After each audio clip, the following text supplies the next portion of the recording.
Boundaries. How do we address the things that make us feel indifferent in the relationships that we have in our lives?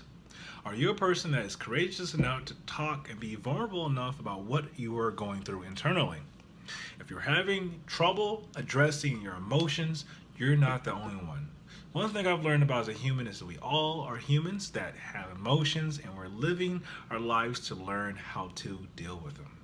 The toughest thing that I ever had to do in my life is not only learn my emotions, learn to express them, and actually know what my emotions is telling me internally.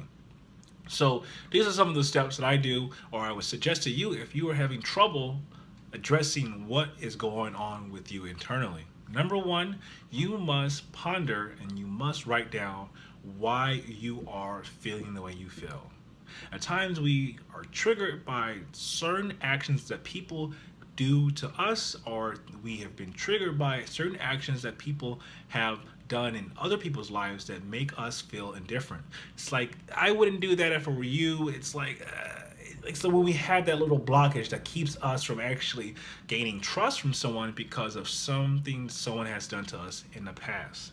Number two is being courageous enough to actually understanding to be when to be vulnerable to actually express why you're feeling the way you feel. Vulnerability is a thing that many people lack because we are so fearful of being hurt.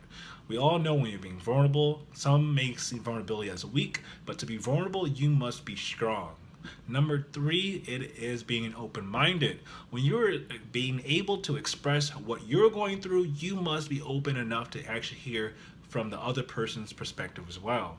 Sometimes we are so gung ho of telling it how it is, we actually need to be a person that's open minded enough to actually hear it for what it is as well from the other side and the other person's perspective. So please do one thing. If you not do anything else, it is address who you are internally, because once you're able to take control of your emotions, others in your life will help you to delegate that same things that you are struggling to delegate. Surround yourself with people who are emotionally stable, and you as well will become a person who is stable emotionally.